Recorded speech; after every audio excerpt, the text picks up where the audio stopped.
والسلام على رسوله امام المتقین وقائد الغر المحجلین وعلى آلہ واصحابہ اجمعین، اما بعد۔ گھریلو اور خاندانی رویے کے سلسلہ وار پروگرام کے ساتھ آج ہمارا موضوع ہے ساس اور بہو کے تعلقات کیسے ہونے چاہیے۔ جب بھی کوئی بچہ پیدا ہوتا ہے، اس دنیا میں جب بھی کوئی بچہ آتا ہے تو وہ اپنا ایک خاندانی پس منظر رکھتا ہے، چاہے وہ بچہ ہو چاہے وہ بچی ہو، ان میں سے ہر ایک اپنا ایک مخصوص خاندانی پس منظر رکھتا ہے۔ اس کے والدین کیا کرتے ہیں، کس خاندان سے تعلق رکھتے ہیں، اس کے رشتہ داروں کی کیا مصروفیات ہیں، کیا وہ کرتے ہیں، کس ماحول کے اندر وہ پروان چڑھے ہیں، کس طرح ان کی تربیت کی گئی ہے۔ اور یہ وہ چیز ہوتی ہے جس کا اثر ہر انسان پر ہوتا ہے، چاہے وہ بچہ ہو چاہے وہ بچی ہو، وہ جس مرتبے جس مقام تک بھی پہنچ جائیں، والدین نے، ماحول نے ان کو جو تربیت دی ہوتی ہے اس کا اثر بچوں کے اندر رہتا ہے۔ چنانچہ حضور علیہ الصلوۃ والسلام نے جو یہ فرمایا، کل مولود یولد علی الفطرہ فابواہ یہودانہ او ینصرانہ او یمجسانہ، کہ ہر بچہ فطرت پر پیدا ہوتا ہے، پھر اس کے والدین یا اس کو یہودی بناتے ہیں یا نصرانی بناتے ہیں یا مجوسی بناتے ہیں۔ تو جس طرح والدین اس کو یہودی، عیسائی اور مجوسی بناتے ہیں، اسی طرح والدین اس کو جو بھی تربیت دے دیں، اچھے اخلاق کی تربیت دے دیں تو اسی پر اس کی تربیت ہوتی ہے اور وہ پروان چڑھتا ہے۔ برے اخلاق کی تربیت دیں گے تو اسی پر وہ پروان چڑھتا ہے۔ تو والدین کا اور ماحول کا اس کے اندر بہت بڑا رول اور بہت بڑا کردار ہوتا ہے۔ دوسرے نمبر پر یہ بات سمجھنے کی ہے کہ جب ہم اپنے بیٹے یا بیٹی کے لیے کسی رشتے کا انتخاب کرتے ہیں، آپ اگر اپنے بیٹے کے لیے کہیں رشتہ تلاش کرتے ہیں، یا آپ کی بیٹی ہے اور آپ کے گھر کوئی رشتہ آتا ہے، تو آپ رشتہ دیتے وقت یا رشتہ لیتے وقت ہمیں بہت ساری چیزوں کو دیکھنا چاہیے، اور کن چیزوں کو دیکھنا چاہیے اور کن چیزوں کو نہیں دیکھنا چاہیے، اس معاملے میں ہمارے ہاں بہت غلطی ہو جاتی ہے۔ اگر ایک ساس اپنے بیٹے کے لیے بیوی تلاش کر رہی ہے اور اپنے لیے ایک بہو تلاش کر رہی ہے، تو اس کو پہلے سے یہ معلوم ہونا چاہیے کہ مجھے اپنے بیٹے کے لیے کس قسم کی زوجہ چاہیے، میں اپنے گھر میں کس قسم کی بہو کے ساتھ رہ سکتی ہوں، اس کی کیا کیا صفات، کیا کیا خوبیاں ہونی چاہیے۔ اگر پہلے سے یہ بات طے کر لی جائے اور پھر ان چیزوں کو دیکھا جائے جب رشتہ تلاش کیا جائے بچی کے اندر، اور ان چیزوں کو دیکھ کر ہی فیصلہ کیا جائے، تو بعد میں مسائل پیدا نہیں ہوتے۔ تو سب سے پہلے جو ابتدائی خرابی پیدا ہوتی ہے یا ابتدائی مسائل کی بنیاد ہوتی ہے، وہ یہ چیز ہوتی ہے کہ ابتدا کے اندر جو والدہ ہوتی ہے یا لڑکے کی جو بہنیں ہوتی ہیں، ان کی نظر میں صرف ایک چیز ہوتی ہے، حسن، کہ خوبصورت ہونی چاہیے۔ اور جب کسی لڑکی کو دیکھنے جاتے ہیں تو واپس آ کر مختلف قسم کے تبصرے کرتے ہیں کہ اس کی تو آنکھیں ٹیڑھی ہیں، اس کی تو ناک چپٹی ہے، اس کے تو ہونٹ موٹے ہیں، اس کے تو یہ چیز ہے، فلاں چیز ہے، اس قسم کے تبصرے کرتے ہیں، یعنی جو اس کے ظاہری حیت سے تعلق رکھتی ہیں وہ چیزیں، اور جو اس کا اخلاق ہے، جو اس کی خوبیاں ہیں، جو اس کے اندر کے احوال ہیں کہ وہ کس قسم کا انسان اور کس قسم کی صفات اور خوبیوں کی حامل ہے، ان چیزوں کو نظر انداز کر دیا جاتا ہے۔ یعنی صرف شکل کو، حسن کو دیکھا جاتا ہے۔ حضور علیہ الصلوۃ والسلام نے اسی لیے فرمایا کہ رشتے کے انتخاب کے وقت ہی آپ صرف اس چیز کو معیار نہ بنائیں۔ آپ نے فرمایا تنکح المرأة لأربع لمالها ولجمالها ولحسبها ولدینها، 4 چیزوں کی وجہ سے کوئی اپنے بیٹے کے لیے کسی لڑکی کا انتخاب کرتا ہے، یا تو اس لیے کہ وہ بہت خوبصورت ہے، چنانچہ ہمارے ہاں اس چیز کو دیکھا جاتا ہے، یا یہ کہ وہ بہت بڑے خاندان سے تعلق رکھتی ہے، اس چیز کو بھی دیکھا جاتا ہے، اور تیسری وجہ یہ ہوتی ہے کہ وہ بہت زیادہ مالدار ہوتی ہے۔ جو لڑکی ہوتی ہے یا لڑکی کا جو خاندان ہوتا ہے، اس کے جو والدین ہوتے ہیں وہ بہت زیادہ مالدار ہوتے ہیں۔ اور چوتھی چیز یہ کہ دینداری کو دیکھا جائے، ان کی شرافت کو دیکھا جائے، ان کی انسانیت کو، اخلاق کو دیکھا جائے، تو حضور علیہ الصلاۃ والسلام نے جو ہدایت دی ہے، جو ارشاد فرمایا، وہ یہ فَاظْفَرْ بِذَاتِ الدِّین، کہ جب آپ رشتہ تلاش کریں تو آپ دینداری کو ترجیح دیں۔ ان ساری چیزوں کو چھوڑ کر آپ نے جس چیز کو معیار بنانا ہے وہ ہے دینداری، اخلاق، شرافت، کردار۔ ان چیزوں کو دیکھ کر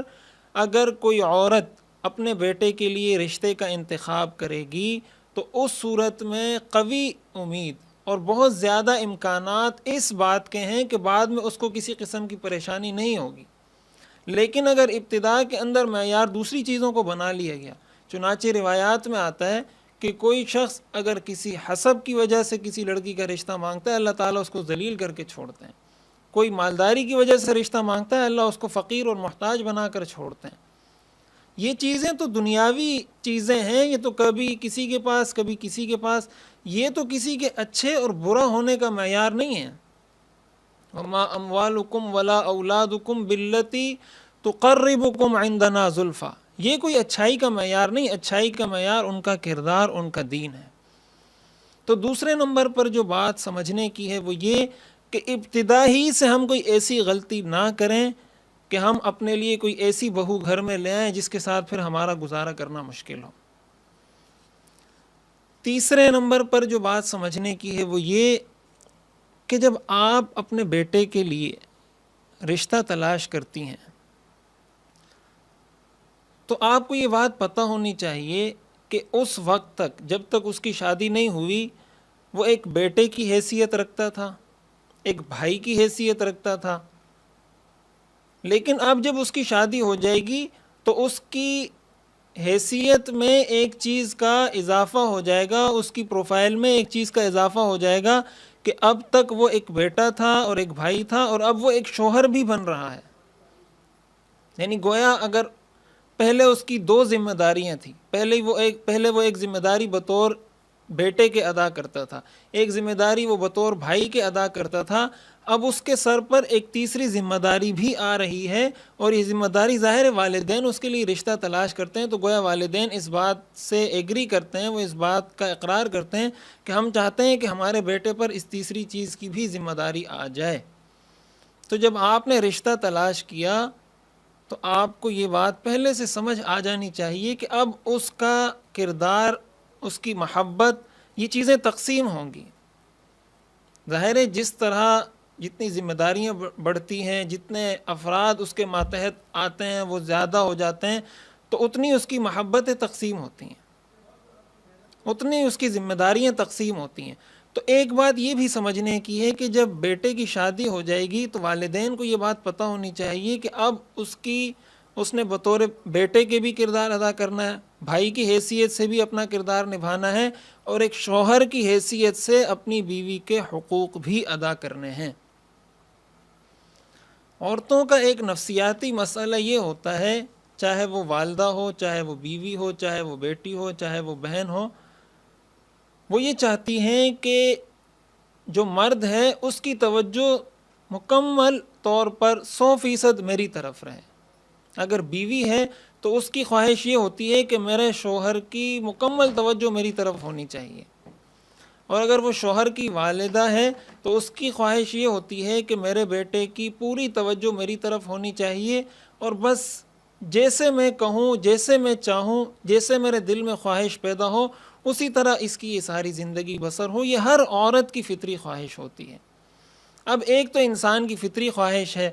اور دوسری طرف انسان کے وہ مسائل ہیں جن میں شریعت نے رہنمائی کی ہے۔ اب دیکھیں نا، ایک انسان کو مثلا غصہ آتا ہے،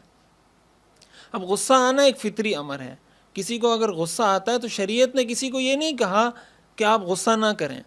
شریعت نے یہ کہا ہے کہ غصہ آ جائے تو برداشت کر لیں۔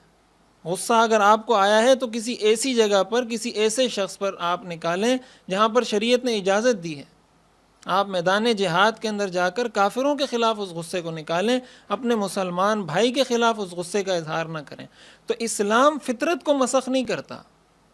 اسلام کا ایک بنیادی اصول یہ ہے کہ اسلام فطرت کو مسخ نہیں کرتا، بس وہ ایک لائن، گائیڈ لائن دے دیتا ہے کہ یہ تو آپ کی فطرت کا حصہ ہے، لیکن آپ نے اس کو چلانا یوں ہے۔ اسی طرح یہ نفسیاتی اور فطری مسئلہ ہے کہ جب یہ ایک چیز ہر عورت کے دل میں پیدا ہوتی ہے تو اب ہم نے معیار جس چیز کو بنانا ہے وہ ہے شریعت، اسلام، دین، مذہب، کہ ہمارا دین ہماری اس فطرت کے بارے میں ہمیں کیا کہتا ہے۔ اب اسلام یہ کہتا ہے کہ ایک بیٹے کو اپنی والدہ کے بھی حقوق سارے ادا کرنے چاہیے۔ اگر وہ حقوق ادا نہیں کرتا، کسی قسم کی بدسلوکی کرتا ہے، بد اخلاقی کرتا ہے، بدتمیزی کرتا ہے، کسی بھی قسم کا ایسا رویہ اختیار کرتا ہے جس کی شریعت میں اجازت نہیں، تو وہ گناہگار ہوگا۔ اسی طرح اسی بیٹے کو شریعت کا حکم ہے کہ والد کے حقوق بھی ادا کرنے ہیں، اسی بیٹے کو یہ بھی حکم ہے کہ اپنی بیوی کے حقوق بھی ادا کرنے ہیں، اسی کو یہ بھی حکم ہے کہ اپنی بہنوں کے حقوق بھی ادا کرنے ہیں، اپنے رشتہ داروں کے حقوق بھی ادا کرنے ہیں۔ اب ساس اور بہو، ان کو بھی یہ چاہیے کہ ساس یہ دیکھیں کہ آیا میرا بیٹا اپنی بیوی کے حقوق ادا کر رہا ہے یا نہیں۔ اگر وہ حقوق ادا کر رہا ہے تو اس معاملے میں ساس کو چاہیے کہ وہ اپنی فطرت کو روکے، اپنے اس نفسیات پر صبر کرے، اور وہ یہ دیکھے کہ شریعت کا حکم ہے اس بچے کو، شریعت نے اس بچے کو یہ حکم دیا ہے کہ اپنی بیوی کے یہ حقوق ادا کریں۔ اب اگر اس کو میں یا روکوں گی یا منع کروں گی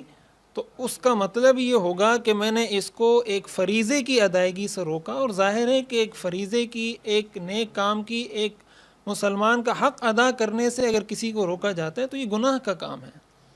تو ساس کو یہ چاہیے کہ وہ یہ دیکھے کہ بہو کے ساتھ جس قسم کے معاملات وہ کر رہا ہے اور جن سے بسا اوقات میں روکنا چاہتی ہوں، کیا یہ اس کے حقوق میں سے تو نہیں ہے۔ اگر وہ اس کے حقوق میں سے ہیں تو سب سے پہلی بات یہ ہے کہ وہ اپنے اس نفسیاتی مسئلے پر قابو پا کر اس کو حقوق ادا کرنے دیں، جو شریعت نے جائز تقاضے رکھے ہیں اس کی ادائیگی کا موقع ان کو فراہم کریں۔ دوسری طرف بہو ہے، بہو بھی یہ دیکھے کہ آیا میرے شوہر کا اپنی والدہ کے ساتھ جو رویہ ہے کہیں ایسا تو نہیں کہ وہ اپنی والدہ کا احترام کر رہا ہے، والدہ کا ادب کر رہا ہے، والدہ کو خرچہ دے رہا ہے، ان کا نفقہ برداشت کر رہا ہے، ان کے مسائل میں دلچسپی لے رہا ہے، کہیں ایسا تو نہیں کہ میں اس کو ایک فریضے کی ادائیگی سے روک رہی ہوں۔ اگر آپ ایک بہو کی حیثیت سے اپنے شوہر کو اس بات سے روکیں کہ وہ اپنی والدہ کے ساتھ اچھا سلوک نہ کرے، تو یہ قرآن کریم کا حکم ہے اس بیٹے کو کہ آپ نے والدین کے ساتھ حسن سلوک کرنا ہے۔ تو جب آپ اس کو اس فریضے کی ادائیگی سے روک رہی ہیں، اس کا مطلب یہ ہوا گویا آپ اس کو ایک گناہ کی دعوت دے رہی ہیں۔ تو خلاصہ کلام یہ ہے کہ فطرت انسان کی جو ہے وہ ہے، لیکن ہم نے ہر معاملے کے اندر شریعت کو دیکھنا ہے۔ تو اس معاملے میں ساس بھی اپنے کردار پر غور کرے کہ میں اپنے بیٹے کے ساتھ جس قسم کا رویہ اختیار کر رہی ہوں، جس چیز سے منع کر رہی ہوں، جس چیز کے کرنے کا کہہ رہی ہوں، آیا یہ کہیں شریعت کے کسی حکم سے متصادم تو نہیں ہے۔ اور یہی معاملہ بہو کو چاہیے کہ وہ یہ دیکھے کہ میں اپنے شوہر کو جس کام سے منع کر رہی ہوں یا اپنے شوہر کو جس کام کے کرنے کا حکم دے رہی ہوں، کہیں یہ شریعت کے کسی حکم سے متصادم تو نہیں ہے۔ اور اس کے اندر پھر مین کردار، مین رول ہوتا ہے وہ مرد کا، کہ وہ ایک ہی وقت میں ایک اچھے مثالی شوہر کا کردار بھی ادا کرے اور ایک ہی وقت میں وہ ایک مثالی بیٹے کا کردار بھی ادا کرے۔ اس میں ذمہ داری عائد ہوتی ہے بیٹے پر۔ ہمارے ہاں یہ ہوتا ہے کہ جو شوہر ہوتا ہے، جو بیٹا ہوتا ہے، وہ یا بالکل بیوی کی طرف ہو جاتا ہے یا بالکل والدہ کی طرف ہو جاتا ہے۔ جب بالکل والدہ کی طرف ہوتا ہے تو اس میں اپنی بیوی کے حقوق کو وہ تلف کرتا ہے، اس کا نقصان کرتا ہے، اس گناہ میں مبتلا ہوتا ہے۔ اور جب بالکل بیوی کی طرف ہو جاتا ہے تو والدین کے حقوق میں کوتاہی کرتا ہے، اس گناہ میں مبتلا ہوتا ہے۔ تو مین کردار مرد کا ہے کہ وہ دونوں کو اس اعتدال میانہ روی کے ساتھ لے کر چلے کہ کسی کے حقوق میں کسی قسم کا کوئی نقص اور خامی پیدا نہ ہو۔ اور ایک اہم بات، ان تعلقات کو بہتر انداز میں چلانے کے لیے حضور علیہ الصلوۃ والسلام کی ایک حدیث ہے۔ حضرت ابو ہریرہ رضی اللہ تعالی عنہ فرماتے ہیں کہ حضور علیہ الصلوۃ والسلام نے ایک مرتبہ ارشاد فرمایا، کون ہے جو مجھ سے یہ کلمات سیکھے جو میں سکھانا چاہتا ہوں؟ تو یا وہ خود اس پر عمل کرے، یا اگر خود عمل نہیں کر سکتا تو کم از کم ان لوگوں تک میری یہ بات پہنچا دے جو اس پر عمل کریں۔ حضرت ابو ہریرہ فرماتے ہیں، میں نے کہا آپ مجھے بتائیے، حضور علیہ الصلوۃ والسلام نے فرمایا من یأخذ عنی هذه الکلمات فیعمل بہن او یعلمہن من یعمل بہن۔ حضرت ابو ہریرہ فرماتے ہیں میں نے کہا انا، مجھے بتائیے، تو آپ علیہ الصلوۃ والسلام نے 5 چیزیں گنوائی حضرت ابو ہریرہ کو۔ پہلا آپ نے فرمایا اتق المحارم تکن اعبد الناس وارض بما قسم اللہ لک تکن اغنى الناس وَأَحْسِنْ إِلَى جَارِكَ تَكُنْ مُؤْمِنًا وَأَحِبَّ لِأَخِيكَ مَا تُحِبُّ لِنَفْسِكَ تَكُنْ مُسْلِمًا وَلَا تُكْثِرِ الضِّحْكَ فَإِنَّ كَثْرَةَ الضِّحْكِ تُمِيتُ الْقَلْبَ۔ یہ 5 چیزیں حضور علیہ الصلوۃ والسلام نے حضرت ابو ہریرہ کو بتائیں کہ گناہوں سے بچو، سب سے بڑے عبادت گزار بن جاؤ گے، اللہ کی تقسیم پر، اللہ کی تقدیر پر، قسمت پر راضی ہو جاؤ، سب سے بڑے غنی ہو جاؤ گے۔ اپنے پڑوسیوں کے ساتھ حسن سلوک کرو، مومنین کی صف میں شامل کر دیے جاؤ گے۔ اور چوتھے نمبر پر حضور علیہ الصلوۃ والسلام نے جو ارشاد فرمایا وہ یہ کہ اپنے بھائی کے لیے وہ چیز پسند کرو جو آپ اپنے لیے پسند کرتے ہو۔ اسلام میں گھر کو بسانے کا، تعلقات کو نبھانے کا اس سے بہترین اصول کوئی مذہب اس دنیا میں کسی کو فراہم نہیں کر سکتا جس طرح یہ اصول مذہب اسلام نے انسانیت کو دیا ہے کہ آپ کی محبت کا، آپ کی پسندیدگی کا معیار ایک ہونا چاہیے، دوہرا پن اس میں نہیں ہونا چاہیے۔ آپ دوسرے کے لیے وہ چیز پسند کریں جو آپ اپنے لیے پسند کرتے ہیں۔ اب اس کو ہم اگر تھوڑا سا واضح کریں، وہ یہ کہ اگر ایک شوہر کی والدہ، ایک بیٹے کی والدہ،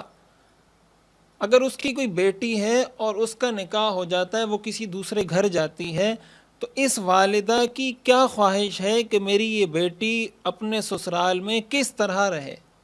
میری بیٹی کے ساتھ اس کے سسرال والوں کا رویہ کیسا ہونا چاہیے۔ جو کچھ آپ اپنی بیٹی کے لیے پسند کرتے ہیں، اگر یہی چیز آپ اپنی بہو کے لیے بھی پسند کر رہے ہیں، ظاہر ہے وہ بھی کسی کی بیٹی ہے، وہ بھی کسی کے گھر سے آئی ہے، وہ بھی ایک ماحول سے ہو کر آئی ہے۔ اگر آپ وہی چیزیں اپنی بہو کے لیے بھی پسند کر رہی ہیں، اس کا مطلب آپ نے اس حدیث پر عمل کیا۔ اسی طرح اس کے برعکس ایک بہو ہے، وہ یہ دیکھتی ہے کہ میرے بھائی کی شادی ہوئی اور ہم اپنے گھر ایک دلہن لے کر آئے، تو آپ کیا چاہتی ہیں کہ آپ کے بھائی کا رویہ آپ کی والدہ کے ساتھ کیسا ہونا چاہیے؟ جو رویہ، جس رویے کی توقع آپ اپنے بھائی سے کرتے ہیں کہ آپ کا بھائی میری والدہ سے اس طرح کا سلوک کرے، آپ کو چاہیے کہ آپ اپنے شوہر کو بھی اسی رویے کی تلقین کریں۔ آپ اپنے شوہر کو بھی یہ بات بتائیں کہ آپ اپنی والدہ کے ساتھ اس طرح اچھے انداز سے پیش آئیں، اس طرح حسن سلوک کریں، اس طرح ان کی مالی مدد کریں، اس طرح ان کے اخراجات کا بوجھ برداشت کریں، اس طرح ان کی اطاعت و فرما برداری کریں۔ یہ ایک بنیادی اصول ہے ان تعلقات کو نبھانے کا۔ اگر یہ اصول ہم پلے باندھ لیں، ساس بھی، بہو بھی، سسر بھی، والد بھی، بیٹا بھی، اگر یہ ہم اس کو معیار بنا لیں، ہم یہ عزم کر لیں، یہ تہیہ کر لیں کہ ہم حضور علیہ الصلوۃ والسلام کی اس حدیث پر عمل کریں گے، احب لاخیک ما تحب لنفسک، اور یہ اسلام کی نشانیوں میں سے حضور نے بتایا کہ اگر مسلمان بننا چاہتے ہو تو اس پر عمل کرو۔ اس کا مطلب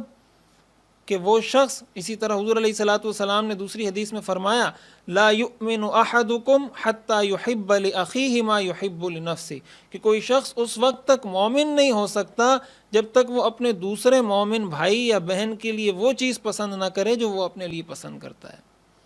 تو ایک اصول تو ہم نے اس چیز کو بنانا ہے اور اس کو اپنی زندگی کا حصہ بنانا ہے کہ ہم نے محبت کے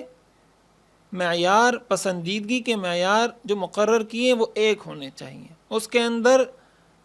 دوہرا پن نہیں ہونا چاہیے۔ اگر اس چیز کو ہم سامنے رکھیں گے تو انشاءاللہ یہ تعلقات بہت بہتر انداز میں آگے کی طرف بڑھیں گے۔ اسی طرح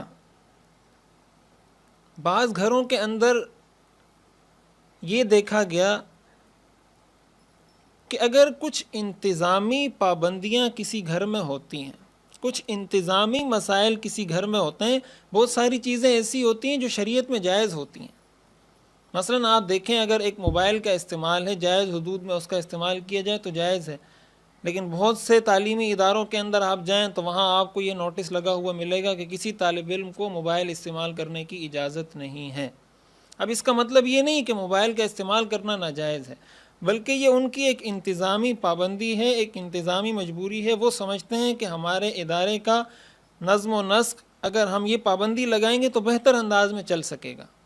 تو بسا اوقات لوگ یہ کہہ دیتے ہیں یہ کوئی شریعت تو نہیں ہے، یہ کوئی دین تو نہیں ہے، یہ کوئی مذہب کا حصہ تو نہیں ہے۔ وہ مذہب کا حصہ نہیں ہوتا، بالکل مذہب کا حصہ نہیں ہوتا، لیکن جو آپ کا بڑا ہے، جو گھر کا سربراہ ہے، اس نے اگر کچھ انتظامی چیزیں بتا دی ہیں کہ یہاں کا نظم و نسق، یہاں کا انتظام اس ترتیب سے چلے گا، ان اصولوں کے مطابق چلے گا، تو چاہیے بہو کو بھی، ساس کو بھی، کہ وہ پھر انہی اصولوں کے مطابق، انہی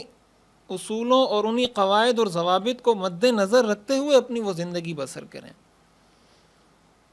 اگر اس کے مطابق زندگی بسر ہوگی تو پریشانی نہیں ہوگی۔ اگر اس کے اندر مختلف قسم کے ہیلے بہانے تلاش کیے جائیں یا اس کو یہ قرار دیا جائے کہ یہ تو شریعت کا حصہ نہیں، یہ کوئی میری شرعی ذمہ داری نہیں، تو اس صورت میں مسائل جنم لیتے ہیں۔ اور ایک بہت اہم بات جس کی وجہ سے یہ تعلقات خراب ہوتے ہیں یا یہ مسائل پیدا ہوتے ہیں، اس کے اندر میڈیا کا کردار بہت اہمیت رکھتا ہے۔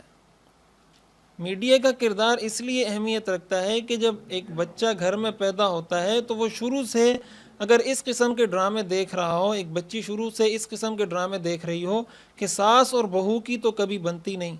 حالانکہ ایسی بات نہیں، اگر آپ شریعت کے مطابق زندگی گزاریں تو آپ کی ہر کسی سے بن سکتی ہے۔ قرآن نے زندگی گزارنے کا یہ اصول بتایا، ادفع باللتی ہی احسن فاذا الذی بینک وبینہ عداوۃ کانہ ولی حمیم۔ آپ کا سخت سے سخت ترین دشمن بھی آپ کا جگری دوست بن جائے گا اگر آپ کے اندر معاف کرنے کی، درگزر کرنے کی صلاحیت ہوگی۔ تو اس لیے ان چیزوں پر بھی غور کرنا چاہیے کہ بچے گھروں میں کیا چیزیں دیکھتے ہیں، یہ والدین کی ذمہ داری بنتی ہے۔ اور ساتھ ہی ساتھ ایک بہت اہم ذمہ داری یہ عائد ہوتی ہے لڑکی کے والدین پر کہ وہ اپنی بیٹی کی تربیت ان اصولوں کے مطابق کریں کہ اس کو یہ کہا جائے کہ اب جو آگے تم نے زندگی بسر کرنی ہے وہ اپنے اسی شوہر کے ساتھ بسر کرنی ہے، لہٰذا زندگی میں کبھی مشکل آتی ہے، کبھی خوشی آتی ہے، کبھی پریشانی آتی ہے، کبھی فراوانی آتی ہے، آپ نے یہ ساری چیزیں برداشت کرنی ہیں۔ صبر کی آپ ان کو تلقین کریں، آپ ان کو بتائیں کہ یہ ساری چیزیں زندگی کا حصہ ہیں۔ کوئی بھی شخص دنیا میں ایسا نہیں ہے جس پر کوئی غم، کوئی پریشانی، کوئی تکلیف نہیں آتی۔ ہر کام انسان کی اپنی مرضی کے مطابق نہیں ہوتا۔